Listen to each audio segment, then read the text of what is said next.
Bueno, me gustaría verlos. Con la cara de dormida. Acá estamos. Es feo porque eh, ocultar la imagen es como estar en el aula con un pasamontañas puesto, ¿no? No veo las reacciones que tienen cuando digo algo, y para mí es importante ver cómo reaccionan ante lo que digo. Es un feedback. Algunos están cepillando los dientes. Bien, estamos terminando de desayunar. Este, estas cosas en la educación presencial no ocurren, ¿no? Quiero decir, para nosotros hoy el aula está extendida a nuestros lugares privados, a nuestros hogares, ¿no? Y eso es algo que hasta no hace mucho era impensable. Incluso en la educación virtual, como se realizaba más de manera sincrónica que sincrónica, eh, uno no ingresaba en el hogar de los estudiantes, ¿no? Lo que tiene estas modalidades de videoconferencia es que son eso, que irrumpe el mundo privado en el mundo del aula, ¿no? En el aula, en el mundo del aprendizaje. Sí. Bueno, vamos a darles pista a los que faltan y largamos. Profe, disculpe, hay una compañera que se llama Paola y Luz que están en espera, me dijeron en el grupo. Ya les di pista a todos los que estaban esperando. A ver, Paola, Paola, Paola.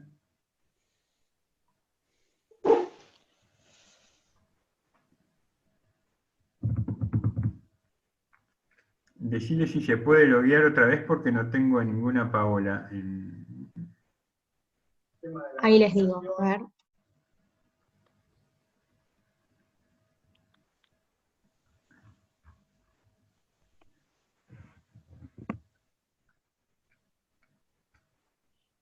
El enlace es el que está al comienzo del aula, en el bloque principal del aula virtual.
Bueno, a ver si, esperen un segundo, a ver si hay más gente en la sala de espera.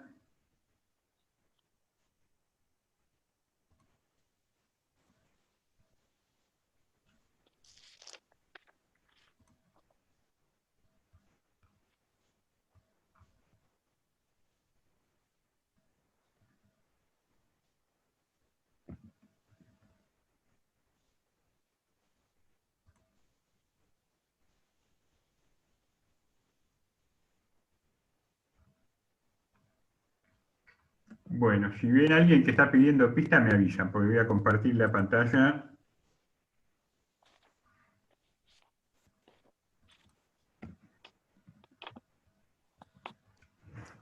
Ahí está. ¿Están viendo la presentación? ¿Sí? Bien, entonces vamos a retomar un poco del recorrido que hicimos la semana pasada. Lo que estamos viendo con el texto de Bengochea y al trabajar el surgimiento y la formación de esto que llamamos mundo moderno, es la aparición de un mundo radicalmente nuevo. Hacia fines del siglo XVI ocurren grandes cambios a nivel social, a nivel tecnológico, a nivel político, a nivel económico, inaugurando un proceso de larga duración, que de algún modo se prolonga hasta nuestros días. Algunos autores van a decir que nosotros vivimos en una modernidad tardía, otros en una posmodernidad, otros en una modernidad líquida. Pero lo cierto es que somos tributarios de ese mundo moderno que empieza a surgir hacia fines del siglo XVI, y un mundo en el que empiezan a operar un montón de cambios. Este mundo moderno es producto de grandes transformaciones, que son las que vimos la clase pasada, que se manifiestan en la aparición de tres grandes fenómenos. Pero vamos a repasar un poco rápidamente cuáles son estos fenómenos, estas grandes transformaciones que vimos la clase pasada.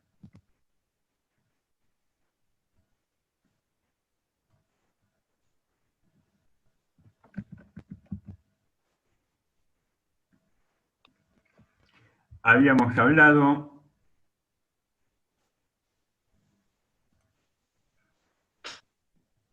esperen que tengo otra que pide pista.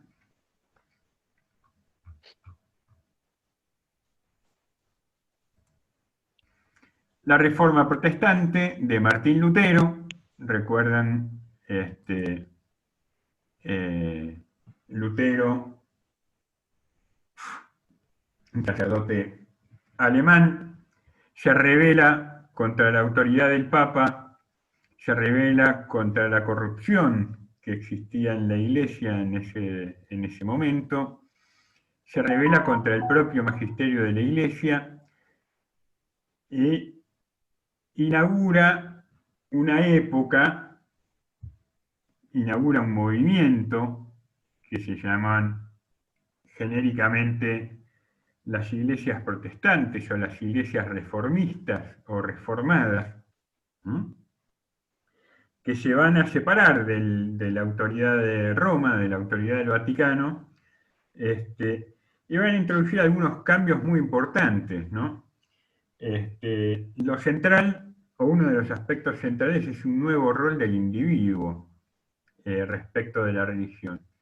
La religión, la palabra de Dios, el mensaje, el evangelio, no va a estar más filtrado por el magisterio de la iglesia. Dios le habla al corazón de cada hombre, va a decir Lutero, y cada hombre lo recibe en función de su propio entendimiento. Lo que hasta entonces era una religión anquilosada, basada en la autoridad, en el poder del clero, en el poder del Papa, basada en el poder del saber también, porque el conocimiento accesible en esa época era un conocimiento solo accesible a los letrados, a la gente alfabetizada, y los que estaban alfabetizados eran solo los nobles y el alto clero.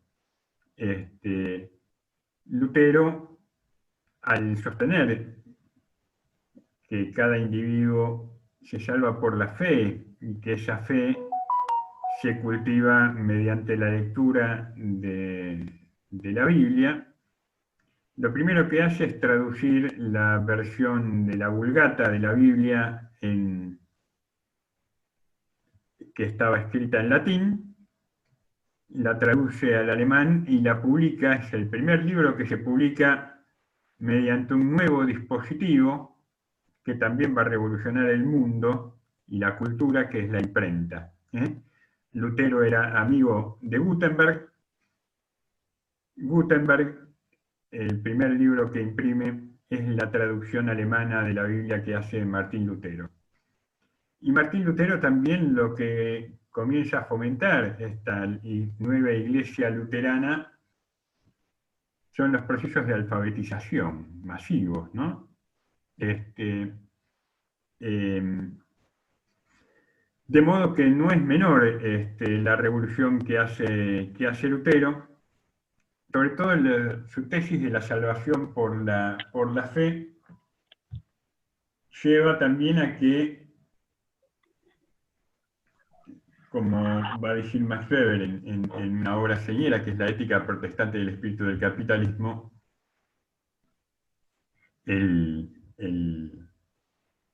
los individuos exitosos sean considerados personas que han sido bendecidas por Dios, ¿no? Siempre y cuando obviamente sean observantes de los preceptos religiosos, gente piadosa, austera. La austeridad, el ahorro, son vistos como nuevos valores, y la acumulación de riquezas también, pero sin ostentación.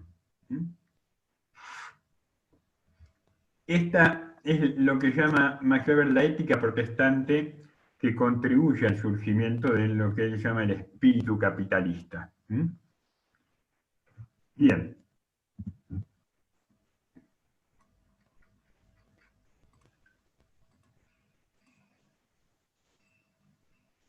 El segundo gran fenómeno que habíamos visto es el Renacimiento y el humanismo, un movimiento filosófico, artístico, literario, que tiene que ver un poco con recuperar las tradiciones artísticas del mundo clásico, de la Grecia antigua, recuperar las mitologías, recuperar los textos. Yo les decía que en ese momento se descubren, no se descubren, pero sí, se redescubren algunos textos que se consideraban perdidos de Aristóteles, de Platón, de otros filósofos griegos, que ingresan básicamente a través de España. Son textos que habían recuperado de algunas bibliotecas, los musulmanes, de algunas bibliotecas de la Bizancio o Constantinopla, que había sido recientemente conquistada. Lo cierto es que la aparición de esos textos abre muchas cabezas, ¿no?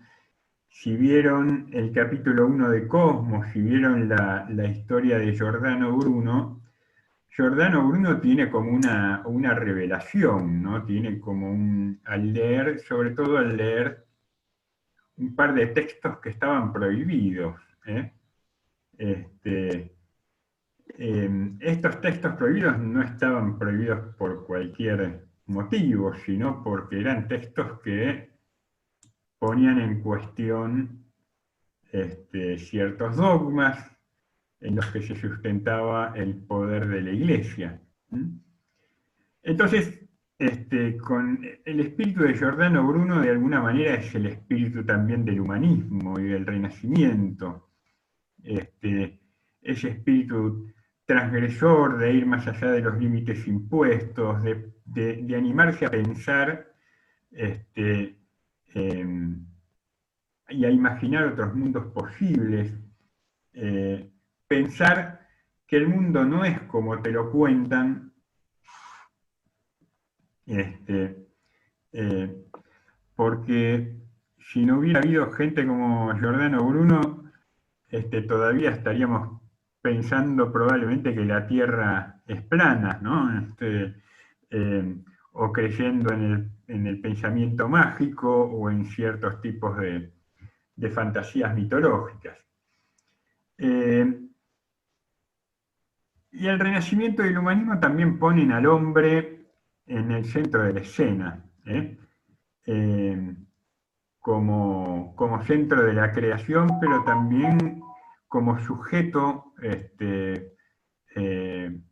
social y político, como artífice de su futuro, ¿no? El hombre en el mundo medieval, en el mundo de la cristiandad, era solamente un objeto de del poder de la iglesia, del poder de la religión, pero en sí mismo no suponía ningún carácter subjetivo, ¿no? Lo que pensaran, lo que hicieran o lo que dejaran de hacer los hombres no importaba frente a la importancia que tenía el proyecto divino, ¿no? El proyecto de Dios. En todo caso, cada uno tenía, la misión que tenía era ajustarse a ese proyecto que Dios tenía para cada uno. El humanismo empieza a revertir esto. Empieza a poner el hombre en el centro de la escena y a desplazar un poco de ese lugar a la figura de Dios. La revolución científica, muy influenciada también por el pensamiento humanista, habíamos visto Galileo, Bacon, Descartes. Bacon es uno de los primeros empiristas también, ¿no? Porque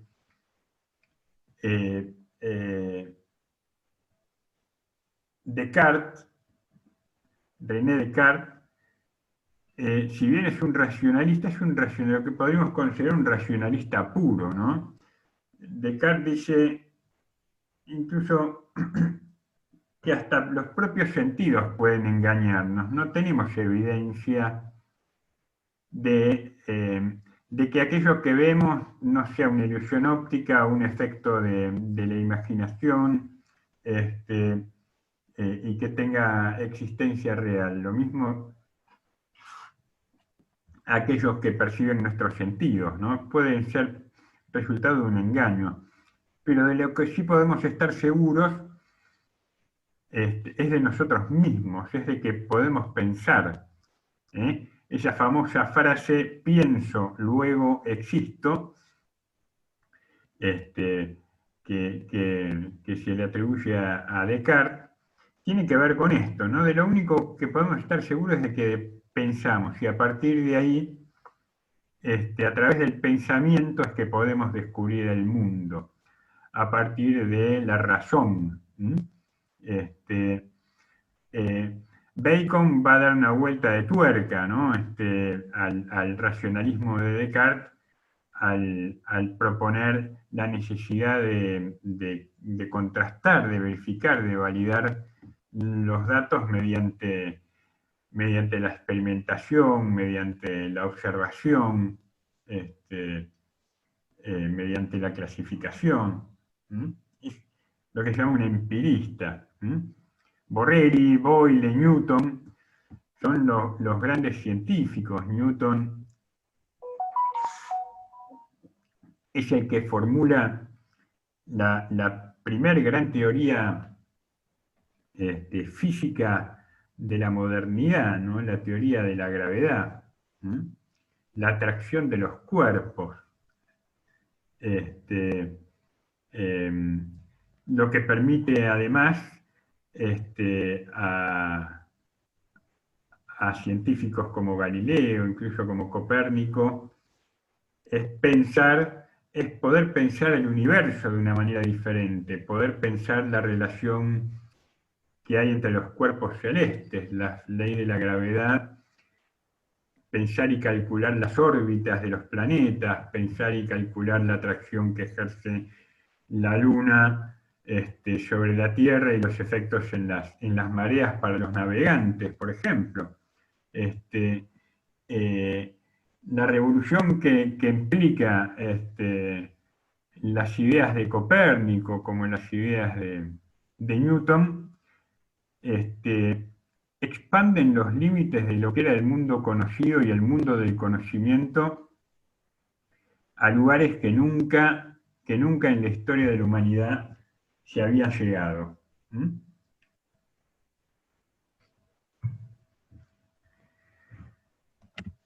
Como vemos acá, todavía los sociólogos brillan por su ausencia. ¿Eh? Las ciencias sociales todavía no existían. Las ciencias eran las ciencias duras. Ni siquiera la biología. Quiero decir, las ciencias biológicas, las ciencias naturales van a tener su momento hacia fines del siglo XVIII, principios del siglo XIX, ¿no? Y llegar a su momento tal vez culmine con la teoría de la evolución de las especies de Darwin, ¿eh? Pero para eso iban a faltar, entre Newton y Darwin hay casi 200 años de diferencia. ¿Mm? Este era el mundo de las ciencias, el modelo de las ciencias era la física y la matemática. ¿Mm? La física y la matemática. Y también la química, ¿no? La química todavía conservaba algo de la vieja alquimia.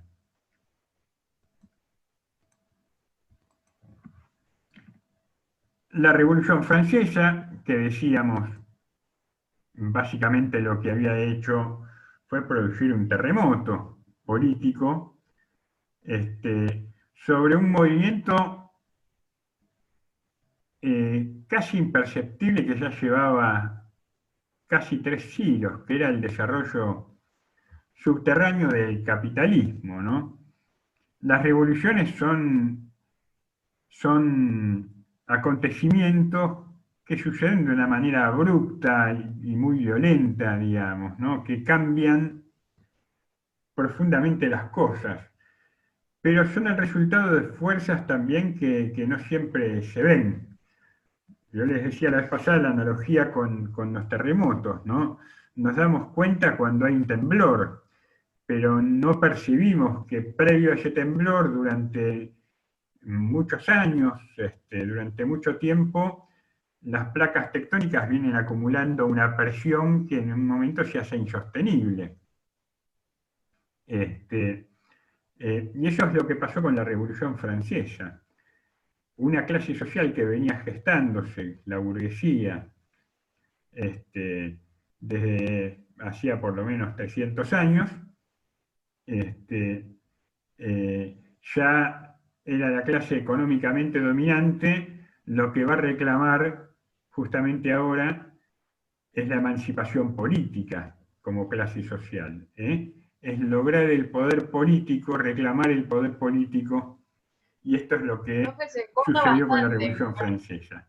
Guadalupe, Se corta bastante, no sé si me pasa a mí nada más. ¿se corta? Sí, se corta. Sí, se corta, profe. Debo tener alguna la conexión medio. Voy a ver si puedo.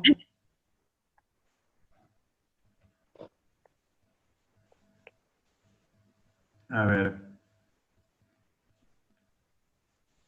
Esperen, voy a ver si puedo configurar, bajar un poco la calidad de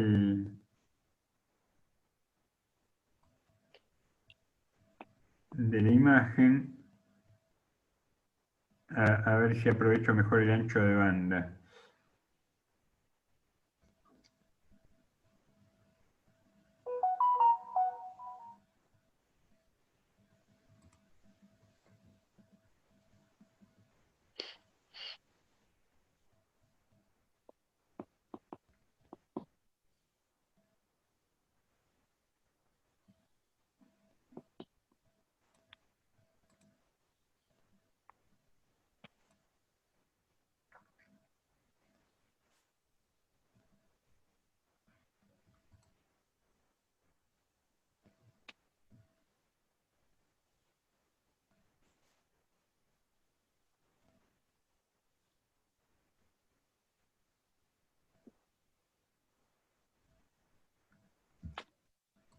Ahora me escuchan un poco mejor. Sí, Sí, se escucha ¿Sí? ¿Se escucha un mejor. poco mejor? Bueno, vamos a intentar seguir, entonces cualquier cosa me avisan. Entonces la Revolución Francesa es esto, vamos a ver dentro de un par de clases que la sociología va a surgir justamente a partir de dos grandes revoluciones que se dieron a fines del siglo XVIII y a fines del siglo XIX, entre la Revolución Francesa y la Revolución Industrial.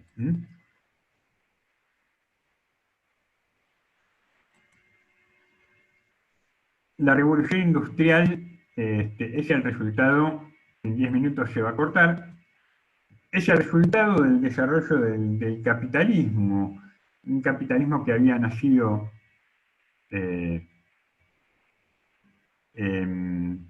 como capitalismo agrario. Esperen un segundo que...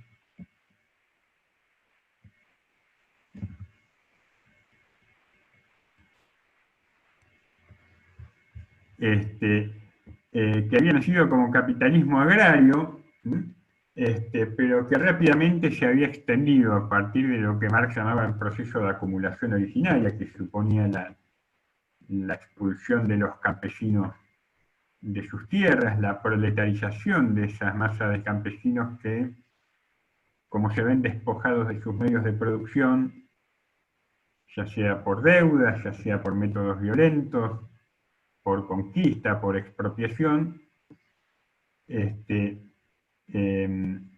ven obligados a migrar a las ciudades, ¿no? Como lo que Marx llamaba ejércitos industriales de reserva, ¿eh? Asentarse en las periferias de las ciudades, en condiciones muchas veces infrahumanas, a vender su fuerza de trabajo. Y vender su fuerza de trabajo en esto que empiezan a llamarse grandes fábricas, ¿no? Ya no eran talleres productivos, sino grandes fábricas que empiezan a aplicar los adelantos técnicos, sobre todo la fuerza motriz producto de la energía del carbón y de la máquina a vapor. Las primeras grandes industrias que se desarrollan en Inglaterra, incluso antes del ferrocarril, ¿no? La máquina a vapor se inventa mucho antes que la locomotora, se aplica sobre todo a la industria textil, a las hilanderías, a la industria de los hilados, pero produce obviamente una gran revolución en el mundo de la producción, en el mundo del transporte. El ferrocarril permite achicar distancias de una manera notable para la época. En la extensión de las vías férreas aumenta el comercio, aumenta los intercambios, empieza a haber una expansión notable del capitalismo industrial, al que Marx lo va a definir básicamente como un gran arsenal de mercancías, ¿no? Esta disponibilidad masiva de productos, además productos seriados, ¿no? Todos productos iguales. La producción de manufacturas artesanales antiguamente suponía que cada mercancía tenía un valor único, ¿no? Era un producto único e irrepetible, por más que se pudiera asemejar unos con otros. Esta mercancía, una lapicera, es exactamente igual, es idéntica a todas las lapiceras de la misma marca. Y si ponemos una lapicera de estas al lado de otra, no vamos a notar ninguna diferencia. Esto es el capitalismo de alguna manera, ¿no? Es la reproducción, la posibilidad de reproducir de manera casi infinita y de manera masiva una mercancía mediante lo que se llama la línea de montaje, ¿no? Bueno, la Revolución Industrial entonces, junto con la Revolución Francesa, son los dos grandes fenómenos, acontecimientos que coronan este mundo moderno. ¿Mm?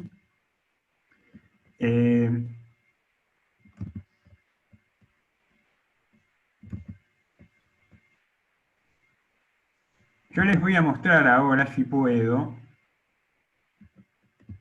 un fragmento de la película Tiempos Modernos de Carlitos Chaplin. A ver si logro.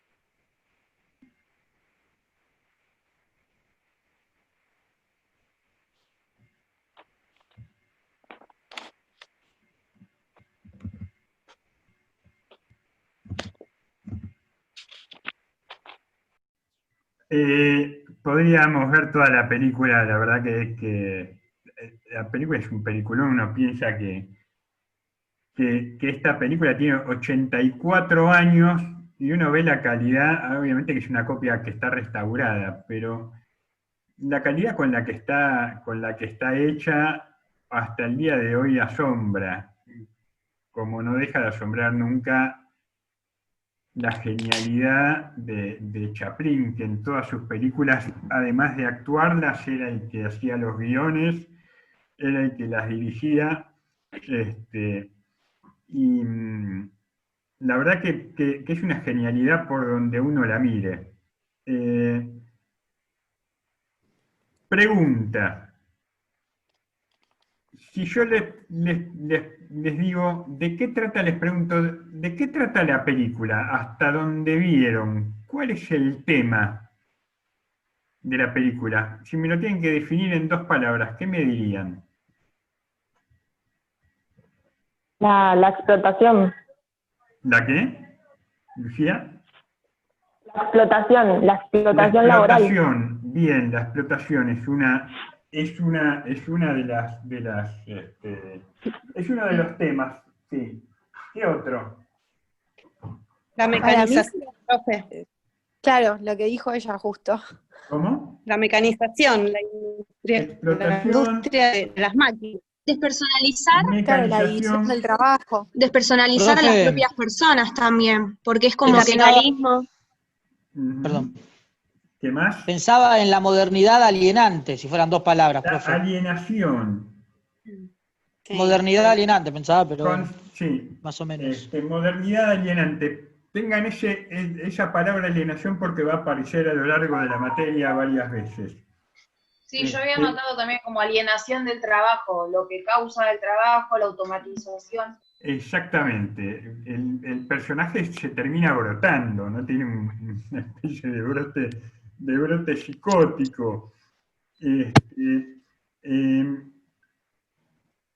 Bien. Ahora, observaron ustedes cuántas veces aparecen los relojes en este fragmento En que todo nosotros momento. vimos. En todo momento. Arranca la En todo película momento hay un mostrando- En reloj. todo momento.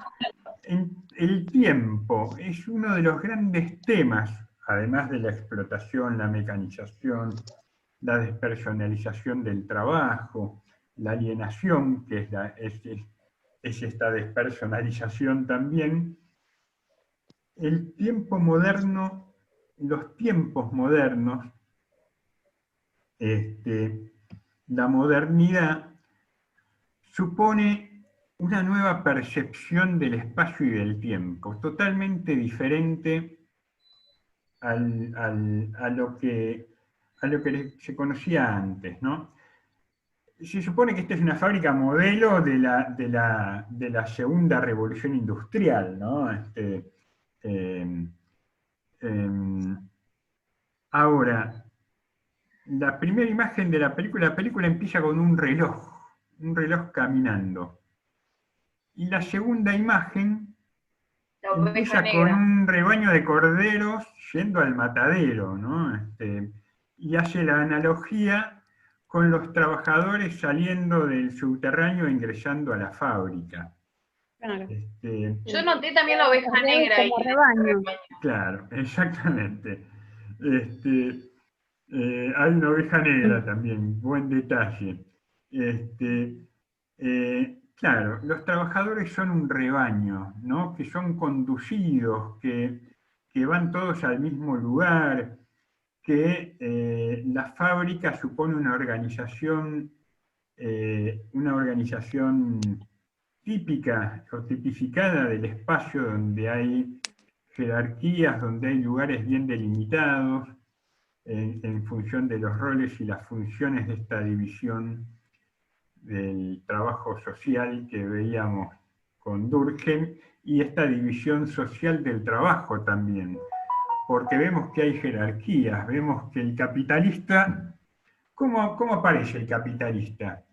El dueño de la fábrica, el gerente general, el CEO, como diríamos hoy. Sentado en su oficina.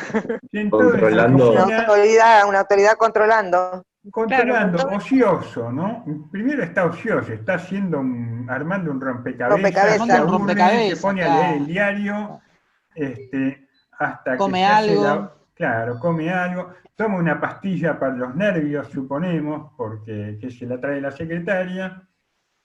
El detalle del anillo, ¿no? Del anillo de oro. Claro, bueno, obviamente el contraste que hay entre el empresario y los trabajadores es notable. El empresario está con el pelo bien cortadito, muy pulcro de traje. También cuando presentan la máquina, se la presentan al jefe, pero él no la aprueba, la aprueba claro, empleado. la aprueba un trabajador, ¿no? Claro. Él no se va a rebajar. La falta de consideración del obrero como persona, ¿no? Exactamente, el obrero era un objeto más. Profe, sí. Digo, justamente ahí con lo que usted decía y bueno, que se ve en la película, del tiempo, ¿no? Entonces digo, para comer, la idea de la mecanización, digamos, y la idea del tiempo juega también, ¿no? Que sea lo más rápido, práctico y que tenga una función bien concreta, como ya viene mostrando la película, ¿no? Que está la función hay un tema de un brillante músico brasilero, una especie de Luca Prodan de Brasil, que tenía una banda que se llamaba Barão Vermelho, Cazuza.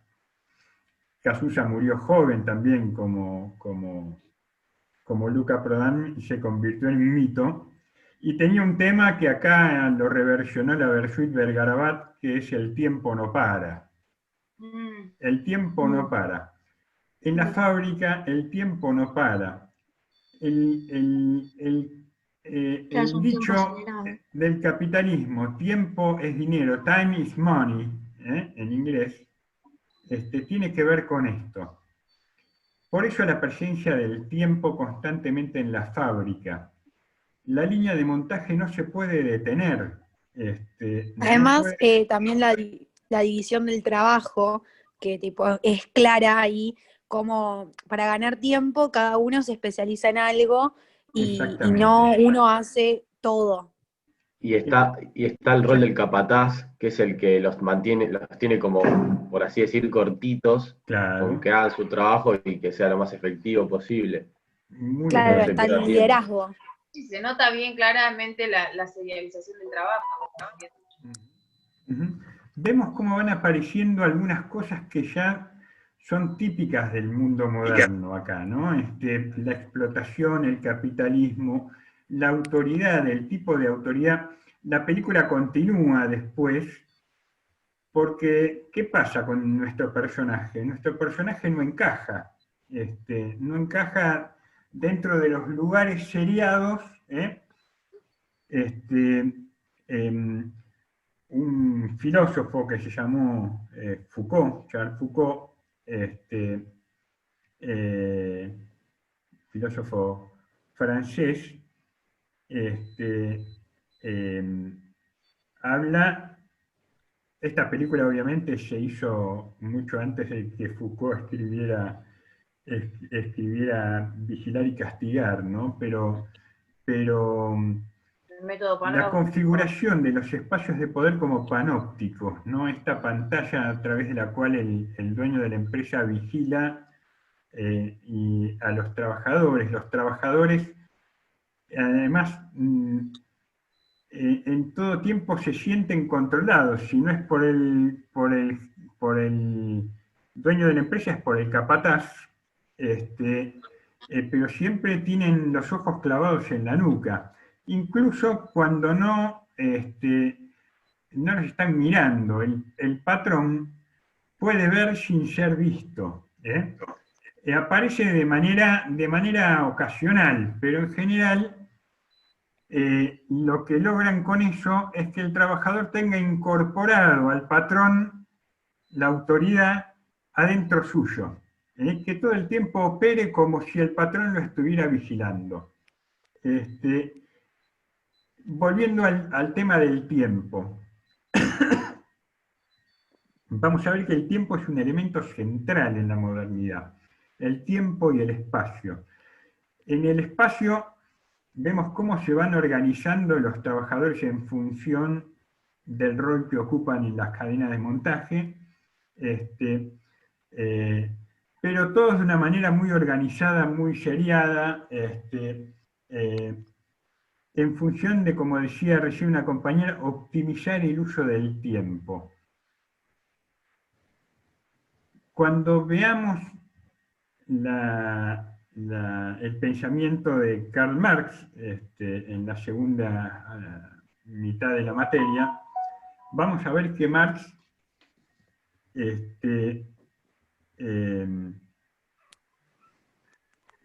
dice, bueno, ¿cómo se mide el valor de una mercancía? Va a decir. El valor de una mercancía es el tiempo socialmente necesario para producir, tiempo de trabajo socialmente necesario para producir esa mercancía. El valor, para Marx, la única fuente de valor de una mercancía es el trabajo. Es el trabajo. Pero no cualquier trabajo, sino que se va a medir en función del tiempo. Y la plusvalía es el excedente de esa producción, de ese trabajo, va a ser apropiado. También es tiempo socialmente necesario de trabajo del que se apropia el capitalista. Por eso la importancia del tiempo, por eso la productividad. En un momento a la tarde deciden que hay que aumentar la velocidad de la línea de montaje, ¿no? Por eso además se brota el personaje, porque además el trabajo que realiza es un trabajo muy mecánico, muy repetitivo, muy alienante, muy alienante. Incluso, en 10 minutos se va a cortar, incluso esta máquina que le traen le vienen a ofrecer al dueño de la empresa, ¿qué objetivo tiene? El objetivo es que los trabajadores no paren para comer, que sigan trabajando mientras comen, ¿no? Esto me hace acordar... ¿Cómo? Maximizar aún más las horas de trabajo. Maximizar aún más el tiempo de trabajo. Me hace acordar en algunos supermercados, ¿se acuerdan que obligaban a las cajeras a usar pañales para no tener que ir al baño, para no esto puede sonar gracioso o ridículo, pero, realmente es tremendo, ¿no? Realmente es tremendo. Incluso para ir al baño tienen que marcar tarjeta, ¿no? El control en el uso del tiempo. Este es el mundo moderno. Probablemente el mundo de hoy, la modernidad ya tiene otra concepción del espacio y del tiempo, que es más propio de esto que estamos viviendo nosotros ahora, ¿no? El espacio y el tiempo fragmentados, el espacio y el tiempo digitalizados, la ausencia o la mediatización del espacio y del tiempo. Cualitativamente, la experiencia humana está cambiando radicalmente, como había cambiado radicalmente en ese momento. Lo que cambia es la experiencia humana, el modo de experimentar el mundo. De la vida rural a la vida urbana, de la vida del mundo medieval al mundo moderno, cambia profundamente la experiencia humana del mundo. Cambia profundamente la experiencia humana del mundo. Esta película continúa, tienen la película ahí completa si la quieren ver. Les cuento brevemente, Chaplin ingresa a un neuropsiquiátrico, del cual por alguna cuestión fortuita termina escapándose. Cuando se escapa involuntariamente, funciona como líder de una manifestación de trabajadores que reclaman mejores salarios, sin quererlo. Es identificado como el líder de los trabajadores, hay una represión brutal y termina preso en la policía.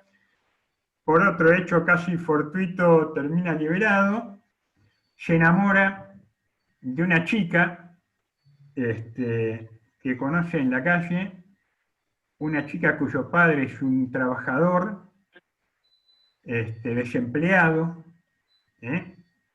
Esta película todavía ocurre o transcurre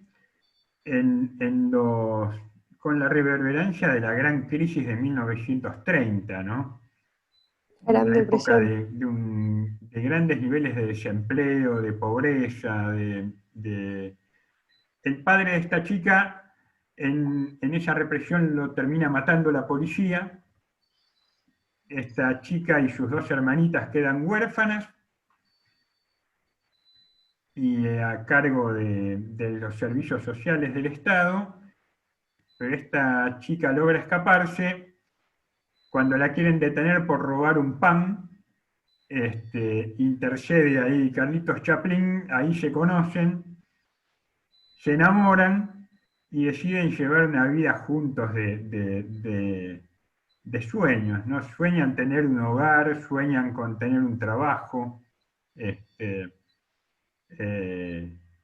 Bueno, la película la verdad que es hermosa por donde la miren, yo les recomiendo que la vean, pero aparece en este fragmento que nosotros vimos, no aparece de manera muy marcada, pero después sí, aparece bastante la presencia del Estado a través de la autoridad de la policía, a través del sistema de salud mental, a través del Estado, que se supone que se hace cargo de los hermanitos huérfanos. También la película es un alegato contra la autoridad y la dominación, ¿no? Obviamente, como toda película, tiene múltiples lecturas. Pero nosotros vamos a hacer ahora una lectura del mundo moderno en clave interpretativa. Este mundo moderno que resulta de esos grandes cambios que implicaron desde comienzos del siglo XVI el humanismo y el Renacimiento, la Reforma Protestante, la Revolución Científica, la Revolución Francesa y la Revolución Industrial,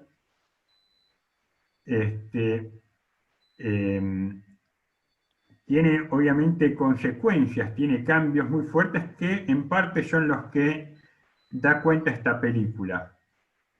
Y es para dar precisamente cuenta de estos cambios que surgen sucesivamente tres grandes ciencias sociales, ¿no? Primero la ciencia política, después la economía y por último la sociología. Vamos a ver un poco de qué se trata esto.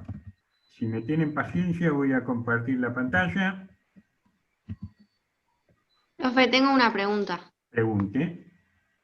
Vio que dijo esto de los tres momentos de cambios muy importantes y que modificaron la sociedad y demás. Por ejemplo, la protesta de los protestantes, perdón, era porque Martín Lutero estaba cansado de todo lo malo que hacía la Iglesia Católica y demás. En el resto, ¿hubo algo que haya originado eso? ¿O se dieron cuenta, no sé, que por ejemplo en la economía estaba funcionando mal, entonces quisieron cambiar algo? Sí, obviamente. Lo que surgen generalmente son épocas de grandes malestares, ¿no? Por ejemplo, el detonante de la Revolución Francesa fue el hambre en París.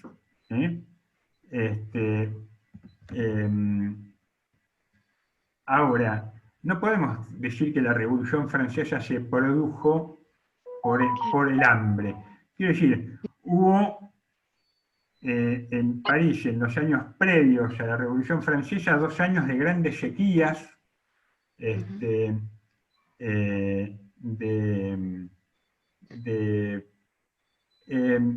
pero las revoluciones no se explican por los hechos puntuales que las preceden, sino por procesos mucho más largos. No hubiera sido posible la Revolución Francesa sin una clase aristocrática y una nobleza parasitaria,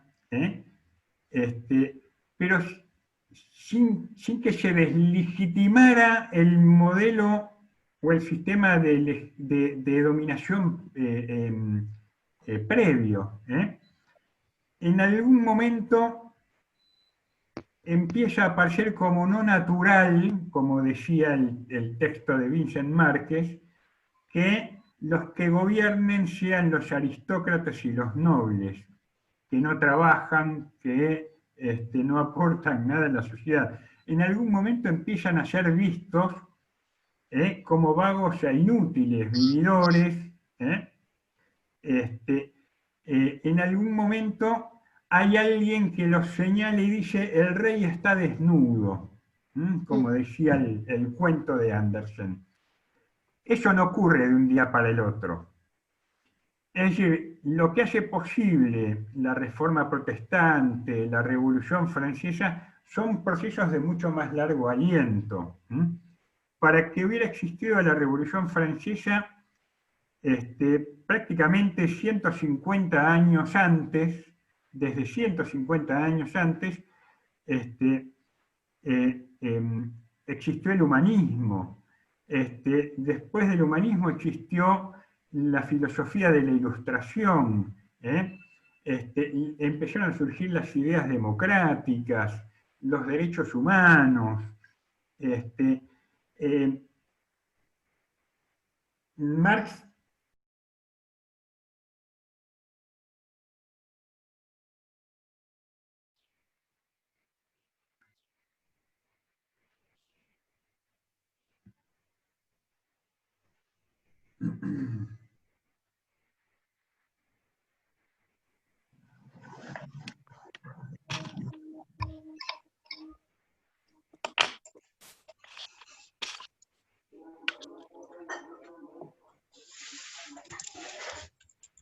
por eso yo les decía, la analogía de los grandes terremotos, ¿no? De los grandes cataclismos, no se explican por el instante previo, se explican porque hubo décadas, siglos, milenios, en los que la presión de una placa tectónica se opuso a otra placa, ¿no? Se acumuló tanta fuerza que en algún momento se desplaza una placa sobre la otra, se produce el sacudón.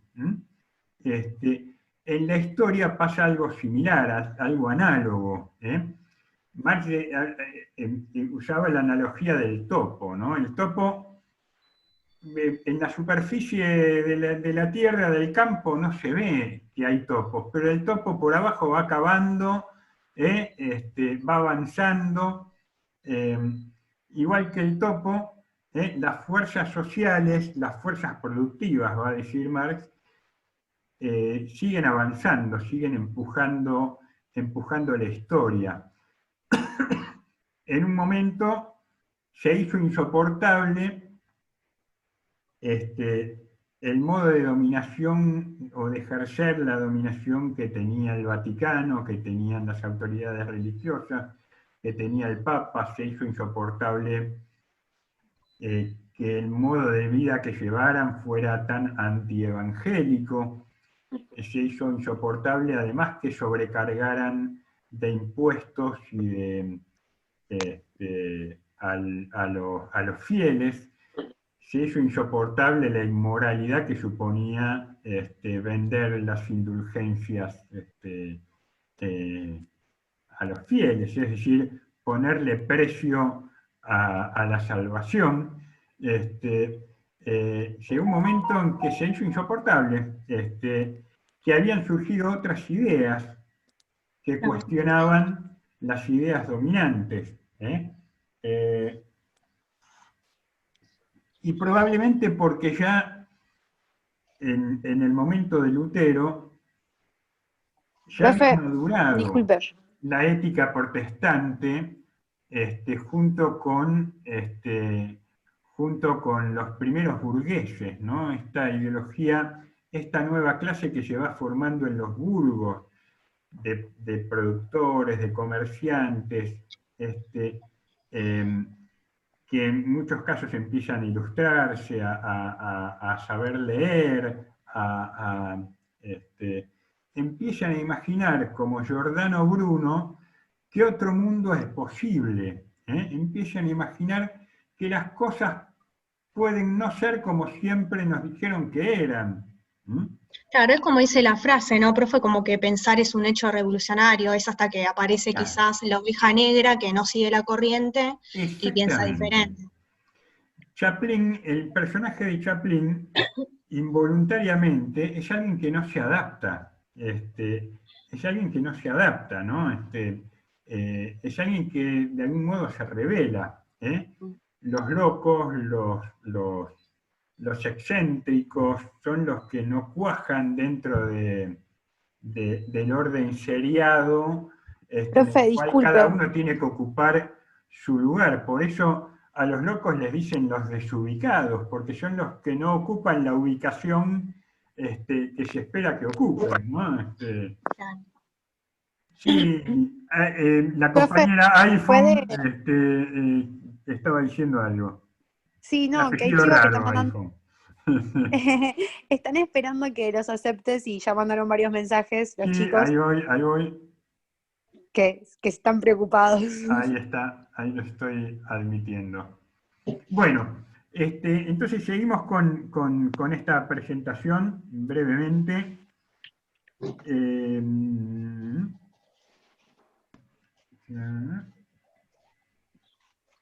Aguarden un segundo.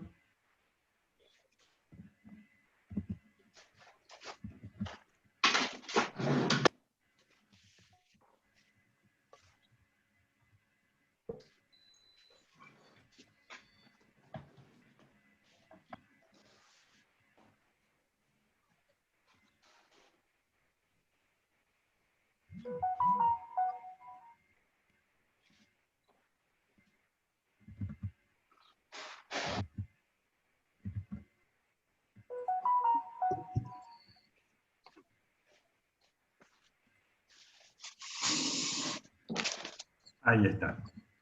Bueno, entonces, este mundo moderno que se gestó por medio de estos 5 grandes acontecimientos históricos entre los siglos XVI, XVII, XVIII, a comienzos del siglo XIX ya brinda un panorama muy similar al de la película Tiempos Modernos, ¿no? La preponderancia de la vida urbana, las fábricas, las grandes masas de trabajadores, las condiciones de explotación, y todos los problemas que ello acarrea, problemas de salud pública, problemas de infraestructura urbana. Ustedes calculen que en momentos en los que explotan la vida en las grandes ciudades, las ciudades no tenían infraestructura sanitaria, los edificios de departamentos no tenían ascensores, habían edificios de 6, 7 pisos, 8 pisos que se subía solamente por escalera. Esos edificios no tenían baños porque no habían cloacas, no había un sistema de cloacas. ¿Dónde hacían sus necesidades las personas? La calle, profe. En la calle, lo hacían en una palangana, lo hacían en una... lo hacían en un balde, digamos, pelela, ¿no? Lo tiraban, claro. ¿Y cómo evacuaban todo eso? Claro, lo tiraban por la ventana, profe. Lo tiraban por la ventana, muy bien. Lo tiraban por la ventana. Previo, había una norma de cortesía que no siempre se cumplía, que era avisar, ¿no? Avisar porque el que venía por abajo se podía llevar una sorpresa. Entonces, antes de tirar eso por la ventana o por el balcón, se avisaba, agua va, ¿no? Esa agua se mezclaba además con el barro de las calles, las condiciones sanitarias no eran precisamente las mejores. Por eso en la norma, ustedes saben que las normas de caballerosidad del mundo caballeresco, digamos, dice que cuando va un hombre acompañado de una dama por la calle, la dama tiene que ir, el hombre va del lado de la acera y la dama va pegadita a la pared. ¿Por qué? Porque pegada a la pared era la manera de exponerse menos a recibir un baldazo de esos indeseables. Un salpicón, ¿no? También, ¿no? De la calle. Claro. Profe, bueno, también... Imagínense eso en un momento en el que no existía, además, los antibióticos, la penicilina. Eso también es, iba a decir, que ha provocado todas las enfermedades y todas las pestes. Exactamente, las pestes. Las pestes. En Buenos Aires, en 1874, ocurrió la peste de la fiebre amarilla. Otra que el coronavirus. Se acumulaban los cadáveres en las esquinas, se apilaban, la gente se moría, pero por la propagación de las enfermedades era imparable. Bueno, este es el mundo, el mundo en el que las ciencias sociales van a tratar de dar algunas respuestas a estos problemas que surgen.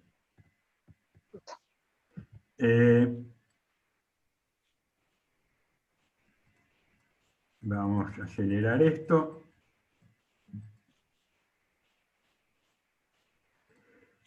Queden claro, lo que vimos hasta ahora son los fenómenos que dan origen al mundo moderno.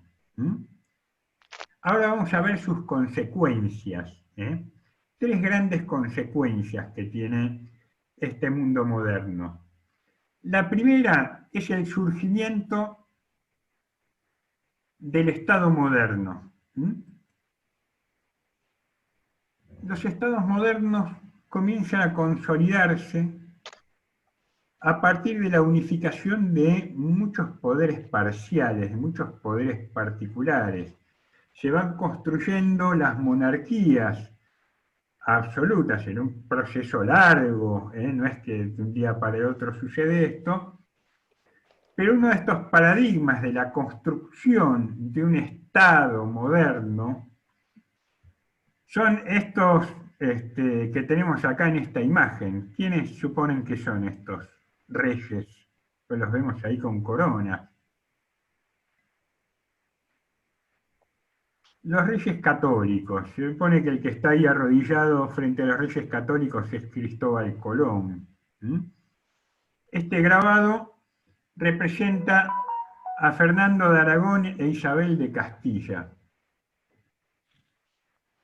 España, hasta ese momento, era un territorio fragmentado entre los territorios conquistados por los musulmanes, que estaban siendo recuperados desde hacía ya un par de siglos.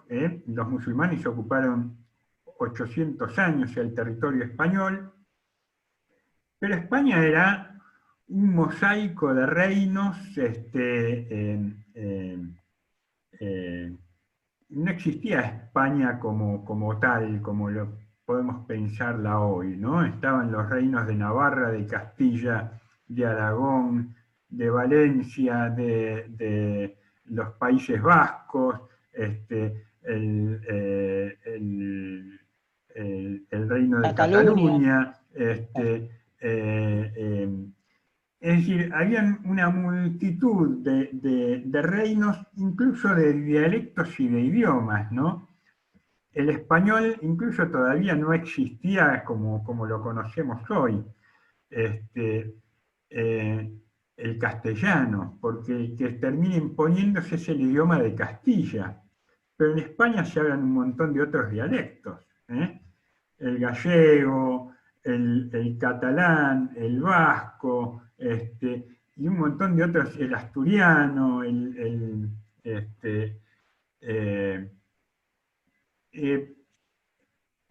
¿qué es lo que hacen los reyes de Castilla? En el momento que reconquistan el territorio español de los moros, lo unifican. Los dos grandes reinos hegemónicos que habían ido unificando todos esos distintos reinos terminan en dos grandes reyes, o dos grandes reinos hegemónicos, el reino de Aragón y el de Castilla.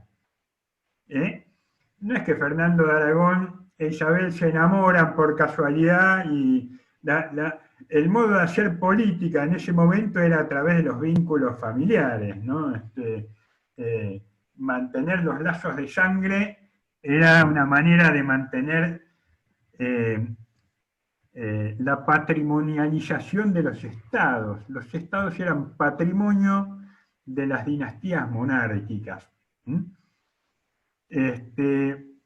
Entonces, la unificación de España también puede ser vista, en todo caso, como un paradigma del surgimiento de estos estados modernos, ¿no? Que tampoco es que surgen de un momento para el otro, ¿no?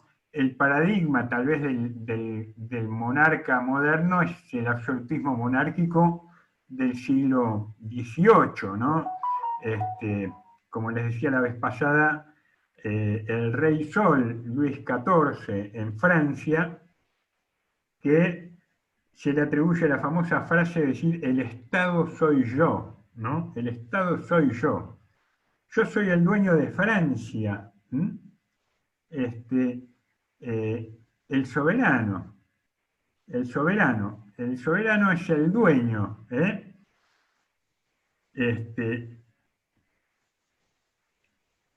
Ya en la época de Luis XIV, no obstante, empiezan a cocinarse las ideas de la soberanía popular y la democracia.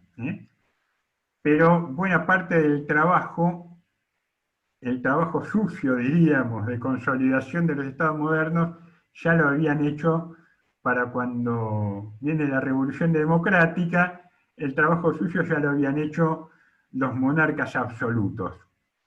Vamos a ver en qué consiste entonces estos estados modernos. El estado moderno es una novedad que es producto de la convergencia de distintos procesos sociales, políticos y económicos a partir del siglo XV. Se forman los estados nacionales, adquieren fronteras precisas, se consolida el absolutismo monárquico, se desarrolla la racionalidad burocrática, se desarrollan los mercados internos y la formación de las economías nacionales en una etapa mercantil del capitalismo naciente. Empiezan a surgir nuevas teorías acerca del Estado, la cuestión del poder, ya sea desde el punto de vista del origen del poder y su legitimación, el poder como un origen divino, o sea, la soberanía del monarca por origen divino, o la soberanía popular, o ya sea desde el punto de vista de las instituciones. Autores como Locke y Rousseau comienzan a preocuparse por el origen de la sociedad como fuente del poder del Estado. Este aparato burocrático, estos ejércitos, hasta este entonces los estados no tenían ejércitos permanentes, por ejemplo, ¿no? Los ejércitos eran que el rey tenía una guardia real, pero cuando entraban en guerra con reyes vecinos, venía la leva, ¿no? Salían por los pueblos a levantar campesinos, y con esos campesinos formaban el ejército. Cuando terminaba la guerra, los que no habían sido carne de cañón y habían muerto en las batallas volvían a sus campos a sembrar y a cosechar la tierra. En los estados-nación modernos ya los estados empiezan a contar con ejércitos profesionales, pero empiezan a contar también con una administración del Estado profesional. La administración del Estado deja de ser patrimonialista, empiezan a ser funcionarios especializados, empieza a haber toda una lógica racional y burocrática. Entonces, el otro gran fenómeno resultante de este mundo moderno es la consolidación de las economías capitalistas.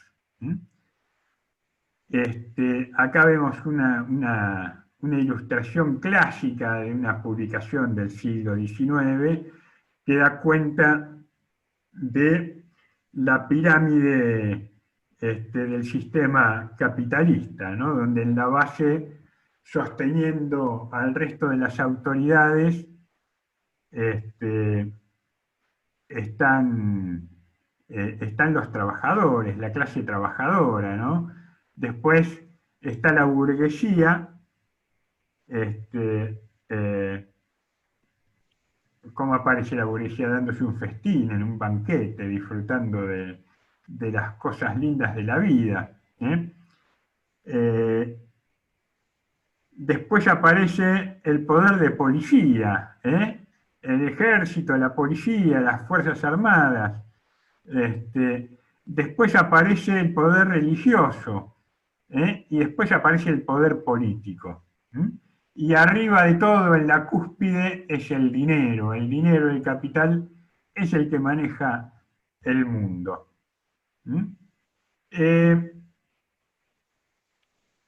Esta economía capitalista se caracteriza básicamente, como decíamos la vez pasada, porque los medios de producción por primera vez son de propiedad privada.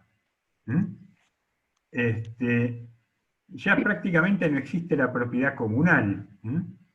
La economía progresivamente se ha monetizado, todo se compra y se vende mediante el dinero.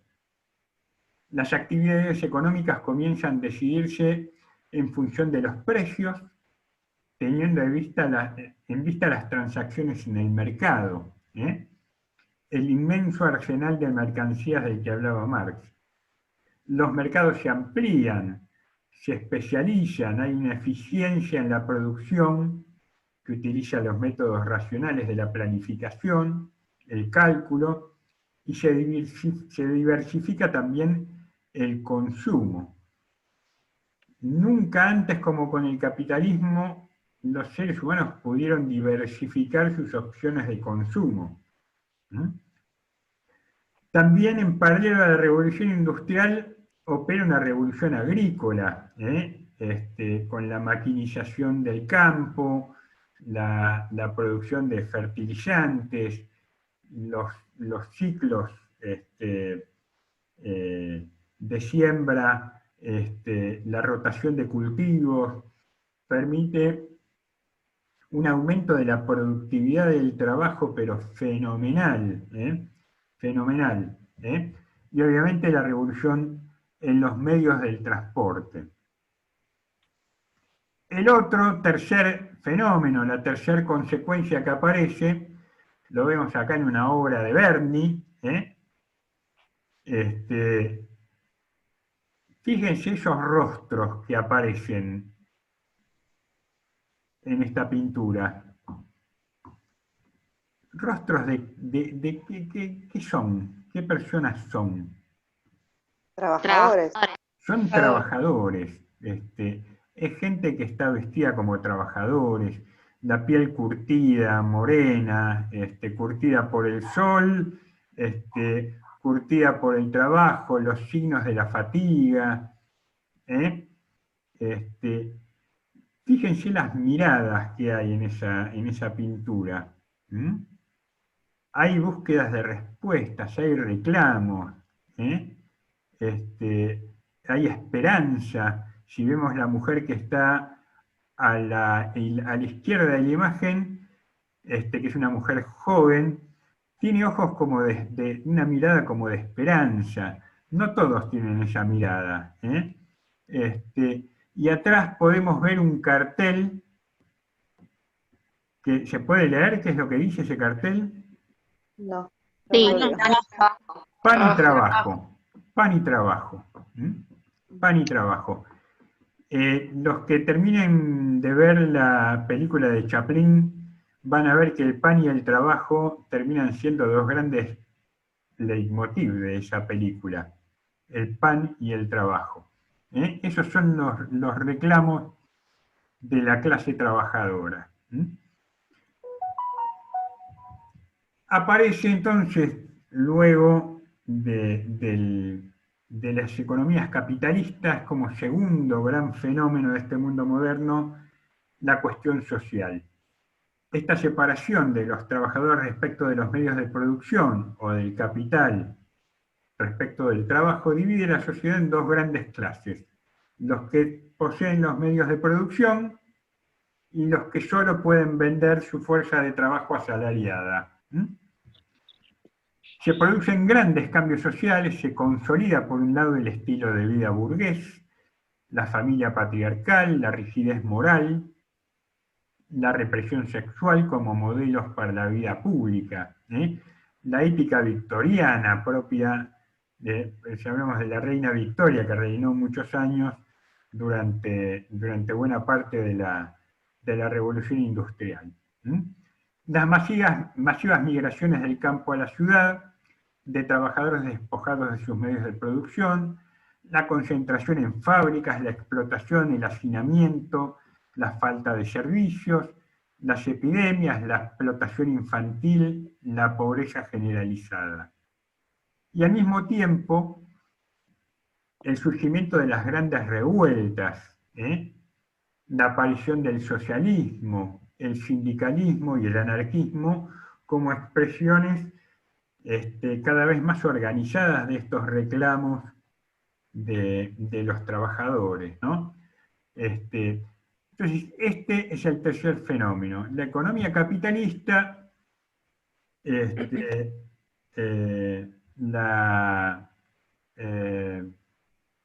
la cuestión social y la aparición de los estados modernos son estos tres grandes momentos, estas tres grandes consecuencias que se manifiestan a partir de la consolidación del mundo moderno. Y a cada una de estas tres grandes conjuntos de problemas van a surgir tres grandes ciencias sociales para tratar de dar respuestas. A la cuestión del Estado moderno, del surgimiento del Estado moderno, del ejercicio del poder, de la justificación del poder mediante su origen, y acerca del análisis de las instituciones del gobierno, va a responder la ciencia política. Es la primera de las grandes ciencias sociales que surge. Nicolás Maquiavelo vivió entre 1469 y 1527, fue un consejero, un intelectual, un asesor ligado a la familia de los Medici en Florencia, y hacia uno de los Medici, que luego fue papa, le dedica este libro, El Príncipe. El Príncipe se llama. Son recomendaciones acerca de cómo ejercer, conservar y acrecentar el poder a través del gobierno sin recurrir a ningún argumento metafísico, teológico o de cualquier otra consideración. Solamente a partir del análisis racional y de la evidencia que podía recoger a través del análisis y la observación de las distintas maneras de gobernar, ¿no? La ciencia política elabora un nuevo discurso sobre las teorías del gobierno y las relaciones entre este y la sociedad, distingue las acciones que permiten diferenciar al buen del mal gobierno, realiza un abordaje realista basado en la observación, el análisis histórico, el método inductivo, a partir de identificar las normas básicas del comportamiento humano. A la cuestión de la aparición y consolidación del capitalismo, va a intentar dar respuesta a la economía política, la segunda gran ciencia social que aparece con Adam Smith y con David Ricardo a fines del siglo XVIII y principios del siglo XIX. La economía política va a empezar a dar cuenta de que el sistema económico opera en base a principios y leyes que permiten que los fenómenos puedan anticiparse. Realizan un análisis dinámico del sistema económico intentando descubrir las leyes del movimiento de las economías capitalistas, afirman que dejando operar libremente dicho mecanismo se llega a resultados óptimos, la mano invisible del mercado, van a decir. Estos economistas, por supuesto, eran economistas liberales, liberales. El Estado tenía que inmiscuirse lo menos posible. El mercado solo iba a autoorganizarse de manera de optimizar los resultados. Toda inferencia del Estado de los particulares era indeseable, enuncian la doctrina del liberalismo económico, la libre producción, la libertad del mercado son los pilares desde la naturaleza misma de la economía, y el libre cambio como bandera de la economía política inglesa. Continúan también el análisis de las clases sociales, conciben a la riqueza como un concepto de flujo, de producción por periodo, de diferencia del mercantilismo que la consideraba como un stock. Esta idea de flujo, ¿qué es lo que permite? Permite el surgimiento de la contabilidad, de los sistemas contables modernos, de los sistemas de planificación de la producción, etcétera, etcétera. El costo de producción medido en tiempo de trabajo, volvemos a la película de Chaplin, utilizado, se refleja en los valores de los bienes, y el excedente económico es el volumen de mercancía que exceden de las requeridas para mantener a los obreros que las producen. Estas son las principales ideas que aporta la economía política. Y por último, para dar cuenta de la cuestión social, la última de las grandes ciencias que aparece es la sociología. A fines del siglo XVIII y principios del siglo XIX, producto de este nuevo orden de cosas impuesto por la Revolución Francesa y la Revolución Industrial. Van a aparecer dos grandes tradiciones, la tradición socialista y la tradición clásica en la sociología. La tradición socialista va a estar dada por el socialismo utópico. Los primeros socialistas eran considerados por Marx como socialistas utópicos. Creían que a partir de la autoorganización podían crearse instancias cooperativas que fueran transformando el sistema capitalista en un sistema de propiedad colectiva, y el socialismo científico dado por el materialismo histórico y las ideas sobre todo inauguradas por la teoría de Marx.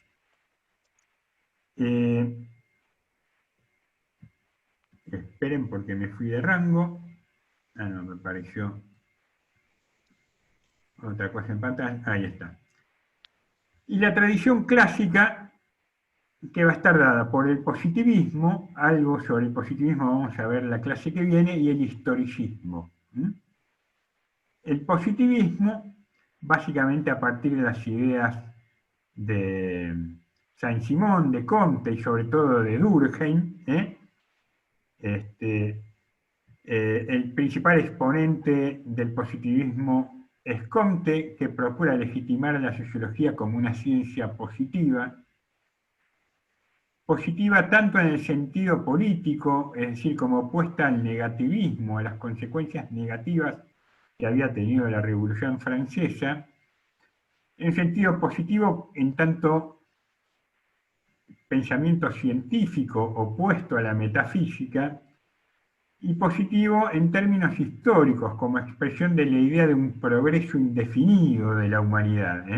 El positivismo va a postular esta idea. Esta nueva era industrial, capitalista, abre la posibilidad de un progreso indefinido de la humanidad. Vamos a ver la clase que viene la ley de los tres estados. Van a decir, a lo largo de la historia humana, la humanidad atravesó por tres grandes estadios. El mitológico-teológico, dominado por la religión, el pensamiento religioso, el pensamiento esotérico, el pensamiento mágico, mitológico. El segundo es el momento metafísico y filosófico. Y el tercero es el momento sociológico o científico, donde ya la humanidad en un mundo tecnologizado se puede independizar de los dos momentos anteriores. La metáfora organicista de la sociedad, Durkheim va a utilizar la metáfora del organismo vivo, de la biología, para dar cuenta de cómo las partes de una sociedad tienen que actuar solidariamente con las otras, como esa máquina de Chaplin con esos engranajes que se mueven unos en función de los otros. Esa es una idea de la metáfora organicista. Ninguna pieza tiene sentido por sí misma, sino en función del todo al que contribuye a funcionar. Identificar las distintas funciones de la sociedad. El historicismo, cuyo mayor exponente en todo caso va a ser Max Weber, discute con el positivismo, rechaza el modelo positivista que supone comparar o entender las ciencias sociales de igual manera que las ciencias físico-naturales. Van a decir, las ciencias sociales se rigen por otra lógica que es la de la historia, no la de la física. La realidad social tiene una especificidad que la obliga a emplear los métodos de la historia. La ciencia social va a observar no lo dado, sino lo construido. Y con esto terminamos. El sujeto que observa ya no es exterior a la realidad o al objeto que estudia, sino que es parte de esa sociedad a la que intenta comprender. Y en lugar del modelo explicativo causal de las ciencias naturales va a proponer emplear el método de la comprensión. Esta presentación la tienen en el campus virtual, lo mismo que van a tener el video grabado de esta clase. Si hay preguntas, hablen ahora o callen para siempre.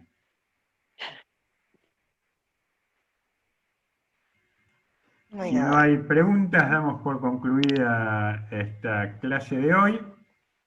Lean, por favor, los textos que hay en el plan de trabajo para la clase que viene.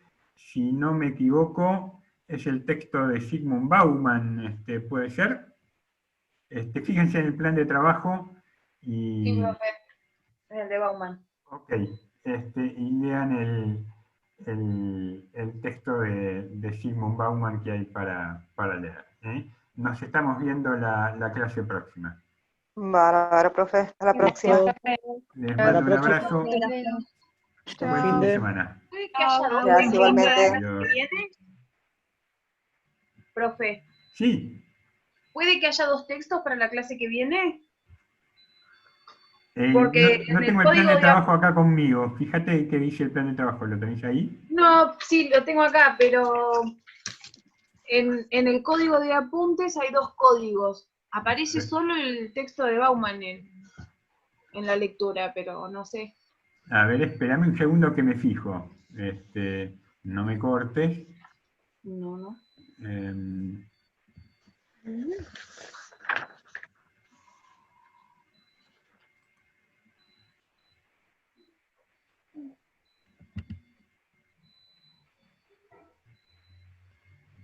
Espérenme un segundillo.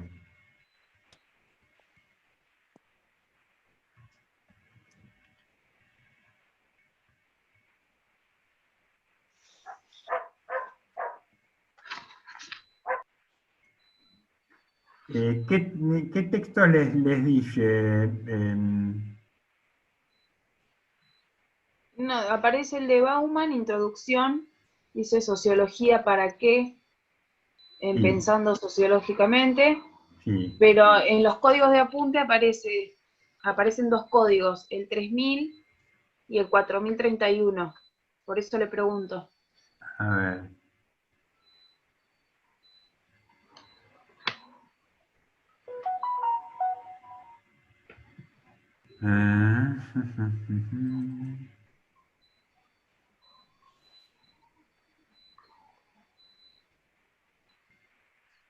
Esperen que abro el plan de trabajo.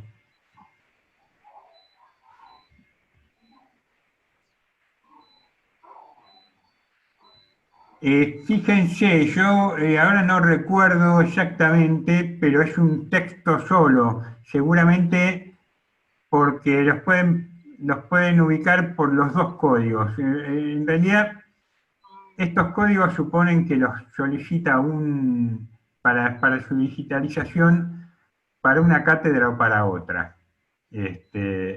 Entonces puede ser el mismo texto digitalizado dos veces. Pero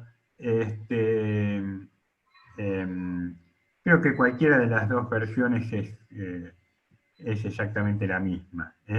Lo que tienen que leer es del libro Pensando Sociológicamente de Zygmunt Bauman, es la introducción. ¿Estamos? Bueno.